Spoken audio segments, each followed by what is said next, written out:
right, everybody, it is time for us to take another dive into the world of hot takes, specifically yours, because I want Reddit to hate you instead of me. Like I said before, I'm tired of every time I open Reddit, when I'm just scrolling in bed, getting sleepy, I'm tired of opening up Reddit and stumbling across a picture of myself on there with 200 comments talking about what a horrible person I am and how bad all my opinions are. I would like you to be the target of Reddit's hate from now on. So I thought what we could do is take a look at some of your hot takes from Twitter, and I will tell you whether I agree or not. And maybe if I'm lucky, next time, Twitter will turn their rage on you instead of me. First one here from your man, Derek Flores, who is in the chat. He says, breakdowns suck. Anyone can start a successful metalcore band because chugging rhythmically takes very little skill. Well, I'll tell you one thing I do not agree with is the idea that chugging rhythmically doesn't take any skill. I know I use this example a lot, but take Amir as an example. You remember back in the 2010 or something like that, there was all those Amir jokes about like Cheerios because all their tabs were 000 or binary, it's all 101 or whatever. And it's true in the sense that breakdowns are, simple in the sense that they're just zeros and ones or whatever. But this shit is not easy to play. If you think this is easy to play, I invite you to record yourself playing this to a click doubled, okay? And you will very quickly find out how hard it is to play this stuff.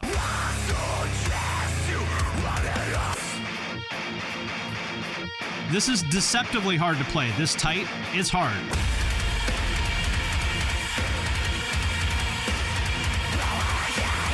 As an added challenge, on this particular album, the guitars are not double-tracked, they're quad-tracked. So there's 4 tracks of guitars. Josh Travis, the guitarist, recorded them all in one day. So probably 1 or 2 takes. So I don't agree that they're easy to play, because they're not. Playing anything tight is hard. Now, as to the question of what exactly did he say here? Breakdowns suck. I do agree that breakdowns are overused in the sense of I don't know, there's a lot of bands that just sort of, it feels like they just put a breakdown in to have a breakdown in, but a breakdown only means something if you lead up to it, right? The idea of a breakdown. So breakdowns, just to give a quick history lesson, breakdowns started in the context of jazz and funk. So James Brown, he'd be break it down, and it would everything else would drop out of the song, the guitars and the horns and all that. So it'd be just the bass and the drums. And that's the part that, people would dance extra hard to, not mosh dance, but, dance, cut a rug, because they broke it down to just the bass and the drums. Ever since then, it has basically just become the chug part. Those work best when there's dynamics. For example, think about Raining Blood by Slayer or Domination by Pantera. Yeah, every punchline needs a setup. Exactly. The reason why those hit so hard is because they built up to it by having a song that wasn't a breakdown. So when bands just play, 15 different chug riffs and then one of them is slightly chuggier than the other one, it's well, I don't know. Does that really, is that actually heavy? You know what I mean? Is that cool? No. So I do agree that breakdowns are overused, but I think, at least in the context of metal, a good breakdown, whatever, pick your favorite one. There's a million of them, but a good breakdown, in my opinion, is still pretty great. To the Hellfire being another one that's pretty cool that more recently is probably the most well-known breakdown of the past couple years, I think. So yeah, I agree that breakdowns can be overused. I do not agree that they're easy to play, and I don't think they suck. I think breakdowns are amazing and great. If you don't like breakdowns, get the fuck out of my country. That's what I think. Anybody who doesn't like breakdowns is not welcome in America. That's what I say. Okay, next one from Tall Guy. Oh, I like this. I was wondering, why does he call himself Tall Guy? And I see here his profile says 6'4". And yeah, valid. That is definitely tall, because I'm 5'11", okay? And there's some people that are 5'11" that'll call themselves tall. And it's like, I mean, 5'11" is diet 6 foot, exactly. And 6 foot is like diet tall, okay? 6'4", that's like officially tall. So tall guy, yeah, you have my blessing to refer to yourself as tall guy. Now, his hot take is that Dream Theater is good. I've made fun of Dream Theater fans dozens, if not hundreds of times over the years. I will continue to make fun of Dream Theater fans relentlessly. If you've never heard Dream Theater, we'll play them for you in a second, but let me describe the sound of Dream Theater first, okay? So just close your eyes, take a deep breath, get yourself into a meditative state where your mind can paint the picture that I'm about to describe for you. Do you have your eyes closed? Did you take a breath? Are you hydrated? If you want to know what Dream Theater sounds like, imagine the sound of no bitches. And that is the sound. That's what Dream Theater sounds like. But in all seriousness, I actually do think Dream Theater is good. I really do. Like, Pull Me Under. This was like their breakthrough song from what, 92 or something like that. I think this is good. I really do. They don't suck. Dream Theater's good. The vocals are a little bit cheesy, I guess, but I think they're good. Right? It's not bad. I wouldn't necessarily choose to listen to them all the time, but I do think they're good. I mean, as far as progressive metal goes, like, they're popular for a reason. They actually have songs, and I mean, they've been a band for what, like 35 years or something like that now. So, you know, obviously in 35 years, you're going to have some clunkers in the catalog. But, you know, to me, when I make fun of Dream Theater, yeah, it's exactly what Holy Train says. The problem isn't Dream Theater, it's that their fans make their fandom and surface level understanding of theory their personality.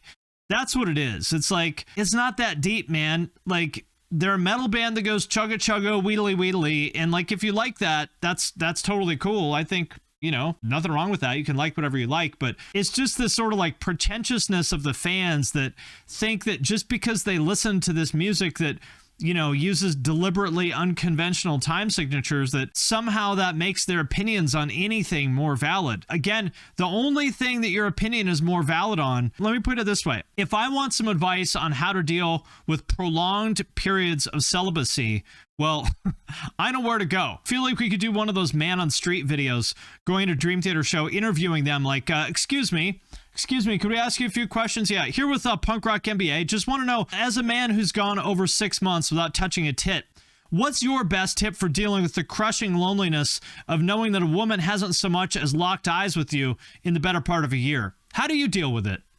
I would definitely like to know their opinions on that. I don't think that Dream Theater sucks by any means. They know what they're doing. They know who their audience is. They know that their audience is dudes who would rather jerk off to a guitar than a girl. And hey, they've gotten rich as fuck doing it, so why should they change? You know, they're multimillionaires from selling guitars to virgins, and good for them. So I understand why that is a hot take, because you're supposed to hate Dream Theater. I don't hate Dream Theater. It's more just like I roll my eyes at the pretentiousness of some part of their fan base. That's all. Next up from TylerDrums.eth. First of all, Tyler, nobody uses .eth anymore. NFTs are so last year. Let's see if he actually bought this domain. Let's see. No, he did not. Okay, good. Okay, good. Happy to hear that he did not actually buy the domain. Anyway, 75% of Slipknot songs sound the exact same. That is Tyler's hot take. You know, I don't think that that's wrong necessarily, but here's the thing. Slipknot has been a band for what, 30 years now? Right? They've been a band since like 94 or something like that. Any band that's been around for that long is going to have some clunkers, just like Dream Theater, like, and clearly Slipknot has passed their prime. The last few albums, you know, nothing wrong with them, but, you know, not amazing. But here's the thing. Slipknot at their best is fucking amazing. Like, Psychosocial, in my opinion, is one of the absolute best metal songs ever made.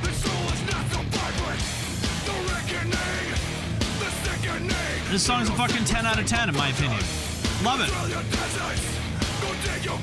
And even Slipknot at their worst, like the newer Slipknot stuff, which I would say is not amazing, but it's fine. There's nothing wrong with it. And I don't really think it sounds the same. Like the new stuff, it almost has a little bit of this like progressive kind of twinge to the vocals, I guess. I mean, I do agree that Slipknot has quite a few songs that are kind of mid, but their great songs are not just good, their great songs are like iconic. You know, Psychosocial, People Equal Shit, Spit It Out. Like, their best songs are like all-time classics. Duality, Snuff. I mean, yeah, their best songs are absolute classics. So even if you think that 75% of their songs sound the same and are crappy, which I don't entirely agree with that, but even if you were to accept that, what's left is so goddamn good that it doesn't matter. Same with Guns N' Roses. Like, Guns N' Roses has like at least one album of just complete fucking garbage, but it doesn't matter because they have 2 albums that are okay, one that's garbage, and one that is a fucking god tier all-time classic. And for me personally, I would rather have 75% of my stuff be mediocre, but whatever's left over be as good as Slipknot than just to be like kind of consistently above average. In my opinion, that's what I would want. So I agree in a sense that 75% of their songs may kind of sound the same, maybe mid, but I don't agree with the implication that that means what's left is not good. So yeah, I don't know. A lot of these are kind of contrarian. You know, and many people think I am a contrarian. That's not true. I may not be necessarily the biggest fan of all of this stuff, but, you know, to call a band like Slipknot overrated, I'm sorry, that is too flaming hot, even for this guy. Okay, next, from Westron. He says, Taylor Swift is being more punk rock by pissing off the establishment than any artist out there. I agree with this reply here. Taylor Swift is pissing off the establishment, ? I feel like, if anything, Taylor Swift now is probably the most like establishment friendly artist like of all time. Taylor Swift mania is at an all-time high. So I listen to a lot of business podcasts and stuff like that. And every venture capitalist now is like jerking off Taylor Swift of like, well, you know, if you think about it, this new cloud AI platform is actually the Taylor Swift of software. You know, ESPN is jerking her off too hard too. I don't know who she's pissing off. Yeah, she's the establishment's poster child. Exactly. And critics love her now. You know, at least back in, I don't know, back in whatever, like 2009 when she was doing You Belong With Me. Back then, at least the critics sort of rolled their eyes at her because like, oh, this is just like crappy pop music for little kids. Oh my God. Taylor Swift, why would you put your feet in a video? You should know better than this. Why would you do that? You know what people are going to do with those feet. I think some people are just over hearing about her in general. I agree with that. I'm tired of hearing about her. And, you know, I've been a Taylor Swift fan for a long time, but I'm tired of hearing about her personally. It's just like, I feel like everywhere I go, there's people just jizzing about how great Taylor Swift is. And, you know, whatever. I'm a fan. I have no issue with it. But I mean, especially since Folklore came out, when she went indie, that's when like the Fantano people all kind of decided that she's actually, you know, a brilliant, meaningful artist for some reason. I'm not sure why. Something about, you know, that album, I guess because it's boring and it sounds like Lana Del Rey. Suddenly they decided that it's okay to like Taylor Swift. So I don't know who she is supposedly pissing off. Yeah, I'm sorry. I don't think I agree with you, Wes, but thank you. Next up, from Joey Peppersack. I hope that's your real name. Peppersack. Man, imagine having a last name with sack in it when you're a kid. When he's in 5th grade, you know what everyone's calling him, right? Like, on the first day of school, everyone like reads out the names. He's just dreading they're getting to like LMNO. He's like, oh God, here it comes. So like Joey Peppersack, and everyone laughs and like, huh. And then the asshole bully jock in the back is like, Joey Ballsack, are you here today, Joey Ballsack? He's like, oh fuck, Mom, why did you change your name? My boss's last name is Nut. Well, I'll tell you this. I interviewed for a job once with a guy named Ron Dick. And afterwards, it was like, okay, well, you know, we'll be in touch. And I was like, okay, I'll send you, you know, an email. And he's like, yeah, you know, it's just Ron Dick at such and such. And I was like, okay, how do I spell Dick? And he just looked at me like, are you serious? He's like, DICK. And I was just like, fuck, why did I ask him how to spell Dick? Why did I do that? I actually did get the job, though, surprisingly. Yeah, surprisingly. Anyway, Joey Ballsack Joey Ballsack here. He says metal will never become a popular genre again.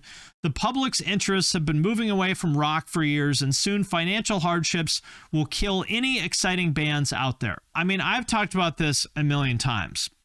So I do agree with this. Yeah, I don't know that this is a hot take. I feel like this is a cold take, but I think this is a self-inflicted wound. It is true, he said, the public's interests have been moving away from rock for years. And the question is why? Some people in my comments will say, oh, it's because the mainstream media is just pushing black culture on people. It's not cool to be white anymore. Like, oh yeah, okay, that's definitely it. The grand conspiracy against white people in the media. That's definitely to blame. I'm joking, but I actually do see that on my comments. Obviously, it's not that. The real question is, why have people become less interested in rock? As I've said a million times, I think this is a self-inflicted wound, and I think it's because in a time in which the demand for music to cut through the noise, the bar for getting noticed keeps getting higher and higher and higher, at that same time, rock music in general has become increasingly reluctant to do the things that make you popular. So again, as I've said before, this is not actually the music industry, it is the entertainment industry. And rock musicians don't want to be entertaining, they just want to be guitar operators. I hear this one a lot too. Learning instruments is harder than FL Studio.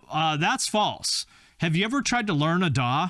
Like FL Studio or Ableton? It's hard as fuck. Like, to learn how to use Ableton well is as hard or harder than any instrument. I would say to learn how to use Ableton and FL Studio well, like to program and make beats and all that kind of stuff, is like, it's almost like learning every instrument. It's hard as hell. And learning how to mix, this shit is not easy. So I don't think it's at all true that it's easier. It is true that, I mean, when you think about a band, why would someone start a band and have to split the money with 3 or 4 or 5 other people when you could just make music by yourself, download a beat and rap over it? Why would you do that? And like, even aside from the money, if you've ever been in a band, you know how it is. It's like, it is such a pain in the ass being in a band with other people, because the bassist is fucking always late. The guitarist has a bunch of bad ideas. You know, you always have to argue with them, and the drummer sucks. And it's just like, you spend all your fucking time and energy just managing the other egos in the band and arguing with people and stuff instead of actually making music. But when you are by yourself as a solo musician, you can do whatever you want. That aside, I think the real issue is that just rock has become a very conservative traditionalist genre where if you do anything basically that stands out, it's like there's the saying in Japan, the nail that sticks up gets hammered down. That's kind of what rock is. You know, if you do anything other than stand around in black jeans and a black t-shirt wearing a black motorcycle jacket in a warehouse, like looking serious in your photos, then they talk shit about you. And you can see the bands that actually break out of that, such as Ghost or Sleep Token or Falling in Reverse, who have big personalities, a big image, they have lore to talk about, you know, Polyphia. I mean, Polyphia's music is obviously extremely nerdy, but they're doing great because they understand all this stuff. So I think metal could be popular again. Like, there's no reason why it couldn't. People just want to be entertained. You know, it's not like there's some sort of like grand conspiracy about metal. If the right thing came along, it could be popular again. I mean, you see like Olivia Rodrigo, obviously not metal, but like that's rock. That's popular again. She's huge. So it's totally possible. The question is just whether rock bands want to do the things that you need to do in order to become successful now. And I don't think they do. So I do agree with this opinion. I agree with Joey Ballsack. I agree, but you know, really, the ball is in the court of rock bands to change that. So it's up to them. Next one we have from Then Alex Said, Angels and Airwaves was better than Blink-182. That is indeed a very, very hot take. Very hot take. I will tell you this. This is a nuanced conversation. I don't agree with it, but there is a way that it's kind of true, which is, if you look at it this way, Blink at their very best is better than Angels and Airwaves, meaning Blink with Tom is better than Angels and Airwaves. So like Dude Ranch, Enema of the State, Take Off Your Pants and Jacket, and Self-Titled, I would say are better than Angels and Airwaves. However, Angels and Airwaves is more consistent because Angels and Airwaves has never put out anything bad. So this is from like 3 years ago, I think. It's pretty damn good.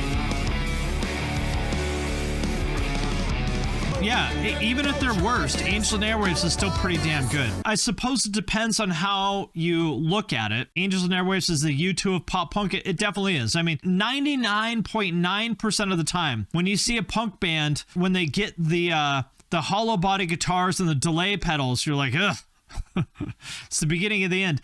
Angels and Airwaves, probably the only exception to that rule of hollow body guitar and delay pedal that's actually good. Yeah, I agree with this. I think the correct opinion is that Tom is just a legendary songwriter. I think that's what it is. Tom plus Mark and Travis is better than just Tom on his own. But just Mark and Travis without Tom, not as good as Tom as on his own, right? So this is the math of how you have to think about it. I definitely don't agree with Blink being better than Angels and Airwaves, but I do think Angels and Airwaves is pretty goddamn good. Very underrated. Everything they've done is like surprisingly great. I actually just wrote a video about Tom DeLonge and I went back and listened to all their stuff again. And I was like, Angels and Airwaves is fucking awesome. I actually love this band. I think they're really underrated, even though it might feel weird to say they're underrated because everyone knows who they are. But I don't know. It's like you don't really hear that many people talk about Angels and Airwaves, right? But they're great. They've never done anything bad. Whereas Blink, they have quite a few stinkers in their catalog, like Skiba era Blink. I'm sorry, I've talked about this a million times, but it's true. Skiba era Blink is just bad. It's not the worst thing in the world, but it's bad. Even the current version of Blink, I would say like the new Blink with Tom again is definitely the best they've sounded in a long time, but I still don't think it's as good as Angels and Airwaves, in my opinion. So I don't agree with this exactly, but I do think that there's some truth to it in the sense that Angels and Airwaves is better than a lot of people realize. That's what I think. So there's my nuanced take on it. And lastly, from our friends at Emo's Not Dead, their hot take is that emo is in fact not dead. It's true, emo is not dead, but it has become, as my friends at Neopunk FM say, it has become part of the emo industrial complex. For example, the Emo's Not Dead coffee, the Screamo blend, it has become part of the millennial nostalgia marketing machine. Just proof that, oh God, this is so good. This is so good. Join their newsletter. They'll never understand. What I like about this is that these guys know exactly what they're doing. They understand that pandering to millennial nostalgia is basically just free money, right? They understand. They get it. So I say shout out to the folks at Emo's Not Dead for getting the bag, for squeezing every dime they can out of millennial nostalgia for the years 2005 through 2008. Hats off to them. Emo's not dead, but it most certainly has turned into millennial exploitation. So that does it for this edition of I React to Your Flaming Hot Takes. Join me next time for another edition. Imagine the sound of no bitches.